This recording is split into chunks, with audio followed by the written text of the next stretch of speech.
and I was particularly invited here today to talk about my latest book called Dog Days, Australia After the Boom. You might be interested in the origin of the title. Back in 2005, we were in the second year of what turned out to be the biggest boom in resources that Australia ever had. I exclude the gold rush because we weren't really Australia then. Government revenue was rising very strongly. We had very high employment, incomes were rising strongly. And we were spending all of the income as it came in. In fact, Australian household savings used to be around 10% of income on average. A lot of people did their savings through paying back their mortgages, but that's saving like any other. During this boom time, in the early 21st century, savings went down to zero, household savings. For a little while went negative. We were taking out mortgages and spending it on consumption. I remember all of those ads. The bank would be very happy to increase the mortgage and so you buy a yacht. Well, that was the mood of the time. And economists like me who worked on booms and busts at other times started to get a bit worried. And I was asked to give the annual talk to the annual dinner of the Economic Society in Canberra. And at that dinner, you've got all the top Treasury economists and other departments, as well as the universities in Canberra.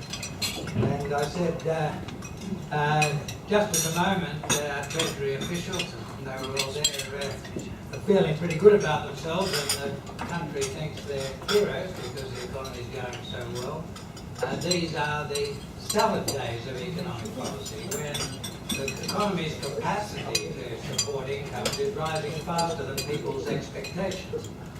But this won't last forever, and these will be followed by the dog days, when people's expectations are rising faster than the economy's capacity to deliver. In the salad days, I said, ordinary economic policy looks good, and bad policy looks good enough. But when the dog days come, excellent economic policy will look pretty ordinary, and ordinary policy will look diabolical. Well, since 2011, we've been in the dog days. The terms themselves, some with the university background, some probably know the origins, but the term salad days entered our language like much else through Bill Shakespeare, who had Cleopatra when she was with Mark Antony, reflecting on her youthful alliance with Julius Caesar. They were my salad days, she said, when I was green. That introduced into our language the term salad days, and also the idea that someone who's a bit innocent and naive was green. And then dog days is of more ancient lineage. The ancients used to take a closer interest in the celestial bodies than we do. We don't notice much, what happens in the sky.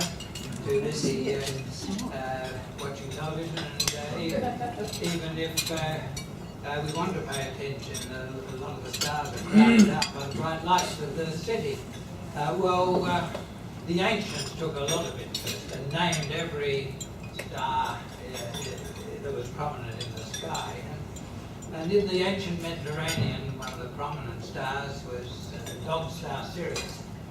And that was the centre of the dog, or that was the eye of the dog constellation. The ancient Egyptians noticed that in the two hottest, crankiest weeks of summer, in late July and early August, that just on those days when tempers frayed and society fell apart in languor and heat. On just those days, the dog star Sirius rose above the horizon at the same time as the sun. And so they named the hottest, crankiest days of summer the dog days. The same phenomena was observable right through the Mediterranean. So the Greeks took it over, and then the Romans took it over from the Greeks, and we kept using that expression. Well, that's the title, that's dog days. The Australians today, us, we're still living through the longest period of continuous economic expansion without recession that we've ever had in Australia. Not only we've ever had, but that any developed country has ever had. It's a unique period since the recession of 1991. It's been going on for over 22 years. In fact, before that, we had recession of the mid-70s, recession of the early 80s, recession of the early 90s. That's the more common pattern in developed countries. Well, we've had 22 years of continuous expansion. And so we've come to think that that's the normal state of things. That incomes and house prices and lots of things will just keep on rising, and our capacity for consumption will keep on rising. But these were actually exceptional times. The first 10 years of that 22 years of expansion, the expansion was solidly based. It was based on improvements in productivity. For the economists, productivity is the amount of value you get per unit of labour or capital that you put into something. On the basis of the reforms that began in 1983, Australian productivity growth during the 90s was faster than any other developed country. That followed 80 years in which our average productivity growth was lower than any other developed country except for New Zealand. A lot of things I say about Australia I really need to say except for New Zealand. But, it gets a bit boring if I keep repeating that. Just talk about Australia. We began the 20th century with the highest incomes in the world, by far. Been even higher in the 1880s. Marvellous Melbourne in 1889. A great real estate boom, where it took 100 years for the value of Carlton real estate in real terms to return to where it had been in 1889. But then that was followed by a great bust, the Great Depression of 1991, 1991 for Melbourne, particularly the Great Depression of the 1930s. Despite that bad depression in the 90s, by the time of Federation, we were still the richest country in the world in average incomes, consumption.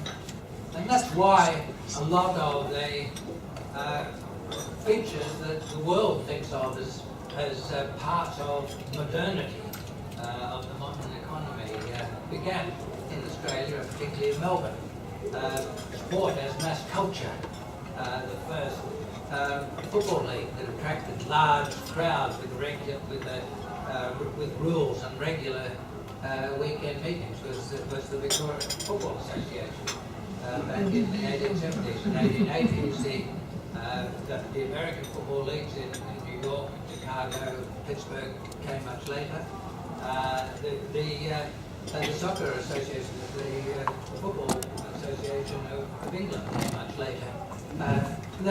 That's because we were rich before anyone else was rich, and that meant that we had Saturday afternoons off before anyone else had. And so we had to invent for ourselves many of the features of modernity because no one else had been in that position before.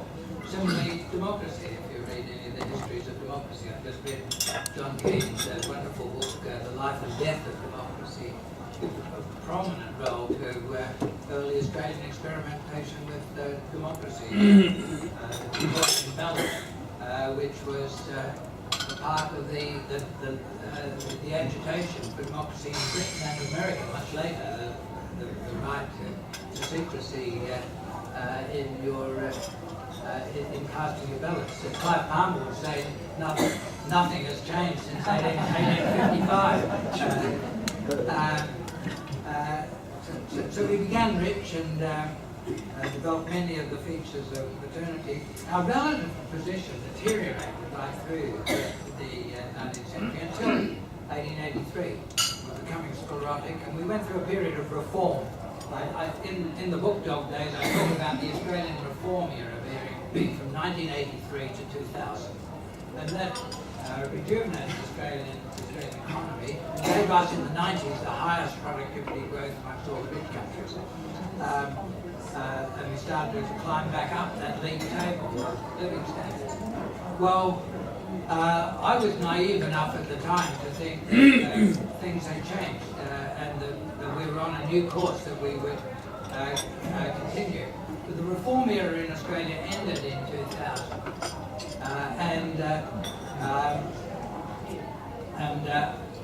Just a few years later, I started in speeches, public lectures, talking about the great Australian complacency of the early 21st century. We stopped reform about 2000, stopped trying to improve our policy and structures, and we found that when reform stopped, productivity growth stopped. Excuse me, I'm sorry, we can hardly hear. There's so much noise coming from over there. We can barely hear you. Could you speak up a little louder? I'll try to speak closer to the microphone. I won't repeat all I've said. Thank you. So, thanks for bringing that to my attention. Reform ended about 2000 and productivity growth ended about 2000. And from about 2005, Australian productivity actually started to fall.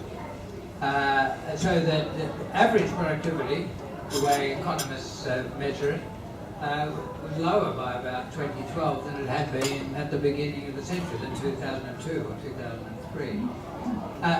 Now, normally one would think that would be followed by everyone having to pull in their belts. We weren't being as productive, so we'd have to consume a bit less. But that didn't happen. At first, we had a great housing and consumption boom in the first few years of this century. I've already referred to that. The banks lent more and more to people, much of it on the basis of increased mortgages that was spent on consumption. We had a great housing and consumption boom. And that was funded by the banks going to the international markets and borrowing wholesale. So they'd just go to the markets in London or New York or Tokyo, borrow a lot of money, then re-lend that for consumption and housing in Australia. So that housing and consumption boom allowed our incomes and consumption to continue to grow for a number of years. Now, something similar but not as severe happened in the other English-speaking countries and Spain.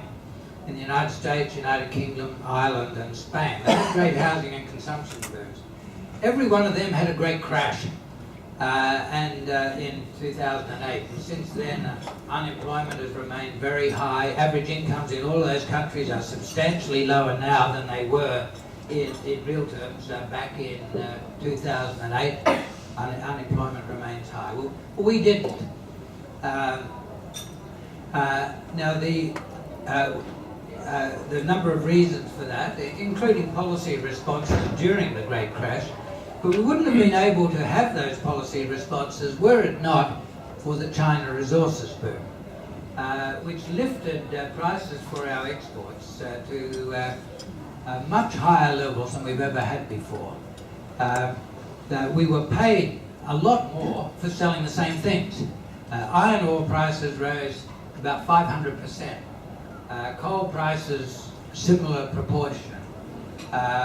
Right across the commodities, copper, nickel, even gold, very high percentage increases.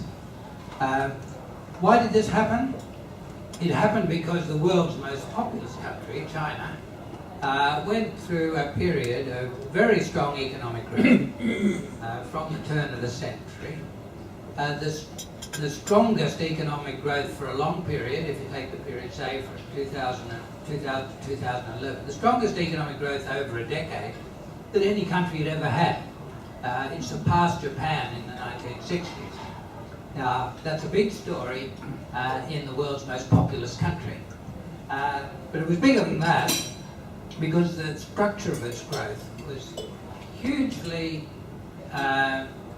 metals and energy intensive. The structure of growth used extraordinary proportions of metals and energy, especially coal.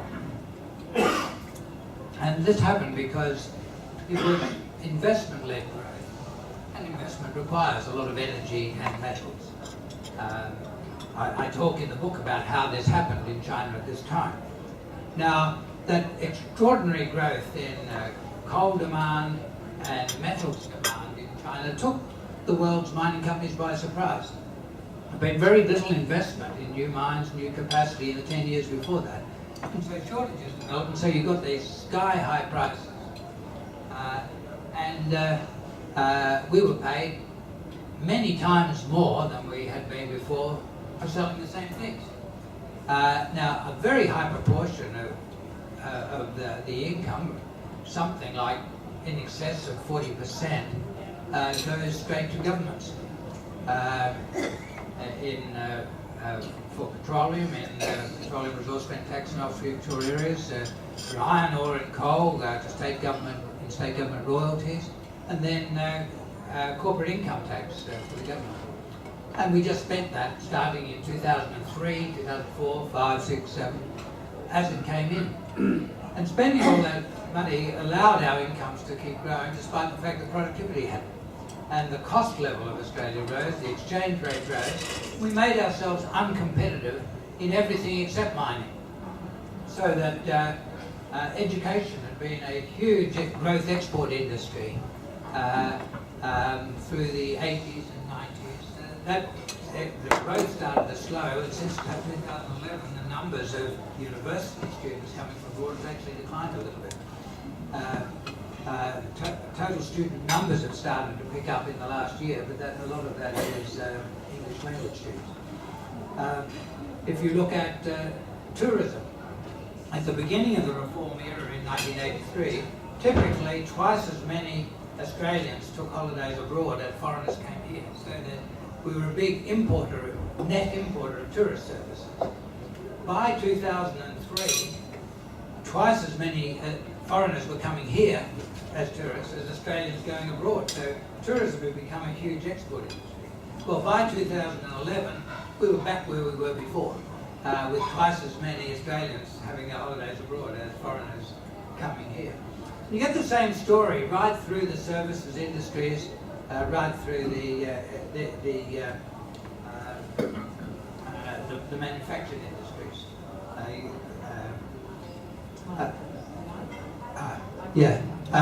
Just seeing we're having nice wine over lunch, I'll just give the example of wine.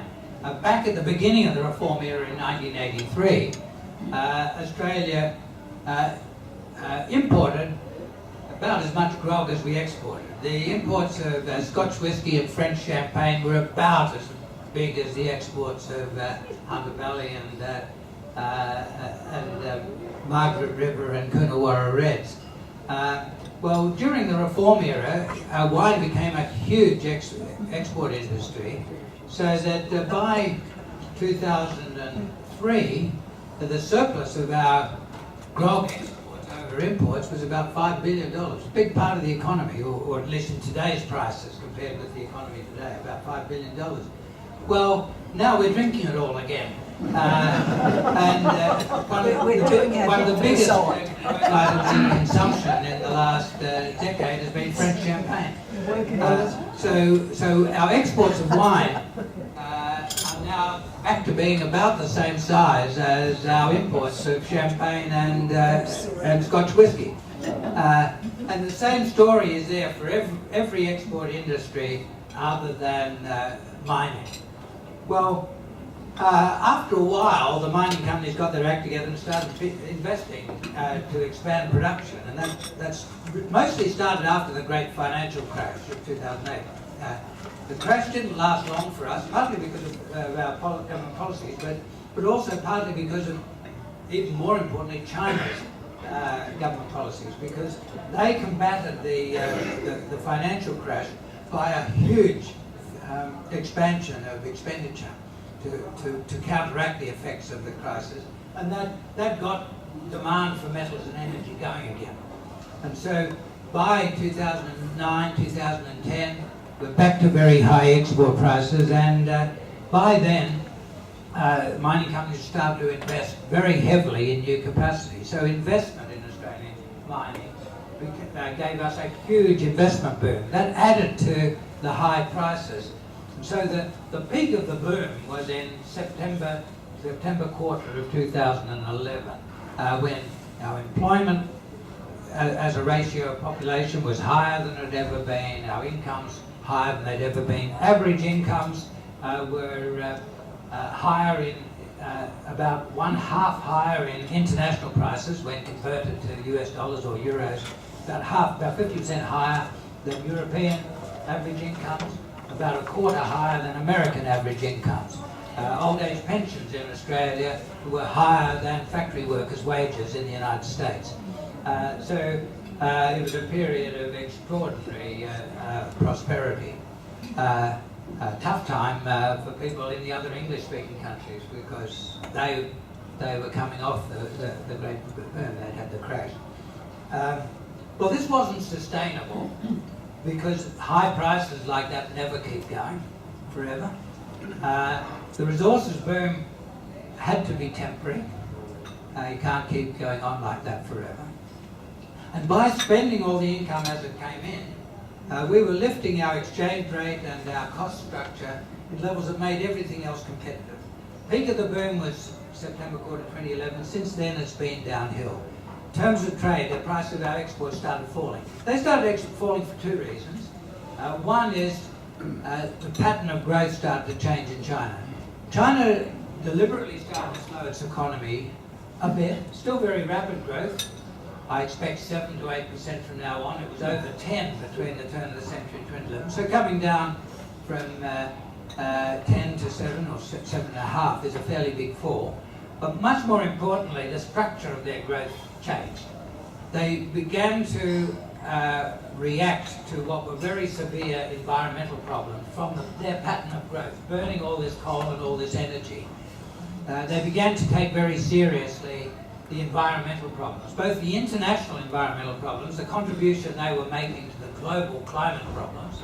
China's got a lot of excellent scientists who have very close access to the leadership, and those scientists advised the Chinese leadership that if this pattern of global growth continued, and China was a big part of it, then the world's climate change problems would be catastrophic, and China would suffer a lot of those problems.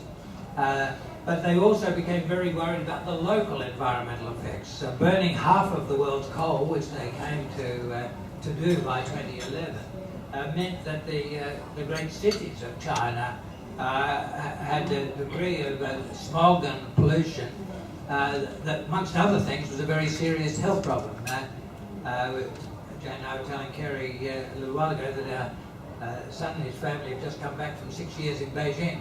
Well, one of the reasons for coming back was that their kids, little kids, were getting respiratory problems from the small particles coming from coal burning in the atmosphere.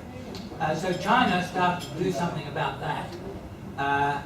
Also in China, labour started to become scarce after such a long period of economic growth, and wages started to rise, so they didn't have as much surplus income for investment for growth. So and the structure of growth started to change. Instead of growth going overwhelmingly to company profits, it was now going more to wages. That meant more was being spent on consumption, on high quality food. Big boom in New Zealand from increased imports of dairy products.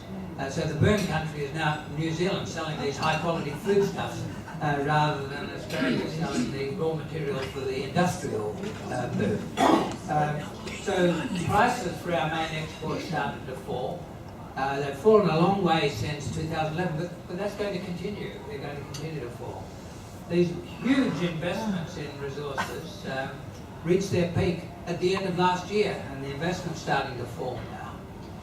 And for quite a few years, the income tax deductions from these huge investments are going to reduce the government's revenue from company income tax quite a lot. So there's a real squeeze on the government budget. So these are the dog days. They were a big part of the problem that Julia Gillard had to manage. They're a very big part of the problem that Tony Abbott has to manage. I say in dog days that we won't get out of this without,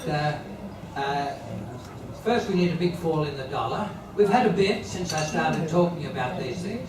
It's actually got to go a lot further. If we're going to get exports going again for high quality manufacturers, for services like taking in foreign students, tourists, engineering exports, business services exports, all those things that became very important for 20 years from 83 to 2003, we're going to have a much lower dollar. Lower dollar means that we're paying more for imported goods, for cars, for petrol, for iPads, for socks, and that squeezes our incomes. And government revenue is under a lot of pressure. So what Joe Hockey is talking about is actually part of a reality. We do have to have a fiscal consolidation. I say in dog days that we won't solve this problem without our leadership explaining the nature of the problem and calling for shared restraint. There's been a tendency developed since early in the 21st century to think that if ever there's a need for restraint, it's someone else. If you find the Business Council with their long list of how we've got to change industrial relation laws to reduce wages, you've got to cut various forms of pensions and services, but you've actually got to have lower company tax rates. And you get that sort of contradiction in most groups' participation in the public policy discussion. We need restraint. The only way it's going to work, I think, is restraint all round. So how are we going in the adjustment that has to be made to the dog days? Well, there's a bit more awareness, although still not a very strong one, in the Australian community that we do have to do some belt tightening. There's not enough awareness that this has to be shared by everyone, or it will all be thrust on disproportionately on a small number of people, or a proportion of our population, through rising unemployment. The alternative is going to be shared restraint or recession and high unemployment. The latter would be very damaging to our institutions, very damaging to, in the end, to everyone's prosperity. The government hasn't yet, I think, got a very good sense about how it has to have shared restraint. It's tended to give special weight to the views of those who helped it into office. And so you get some contradictory positions. You've had announced just in superannuation reform, you've had the abandonment of proposals that the previous government had introduced for reduction of the concessions for superannuation on incomes above 170,000 a year, but you've got imposition of new burdens on the 3.5 million lowest income renters who were to get concessions for superannuation that were taken away. That sort of contradictions at the heart of policy now. I think that has to be resolved in favour of all-round restraint, or we're not going to get through this difficult period. Just finally, Kerry, I'll just mention links to one other area of policy, and that's climate policy, which I've worked on a lot since 2007. I'm very worried about the proposal to replace the current set of climate policies by something called direct action. I've just read the government's green paper on direct action, and it's not a very coherent document. But apart from anything else, the shift from the existing policies to direct action would cost the budget more than $4 billion a year. And in these difficult circumstances for Australia, that $4 billion can't be plucked out of the clean air. It'll have to come out of reduced education expenditure, or higher tax on other people, or reduced pensions, or squeezing of expenditure and higher taxes. So even if you're not concerned about the environmental effects of the change, which I am, the purely budget effects are very large. I think that's another area that the government has to rethink if we're going to be able to successfully make the adjustment to the dog days.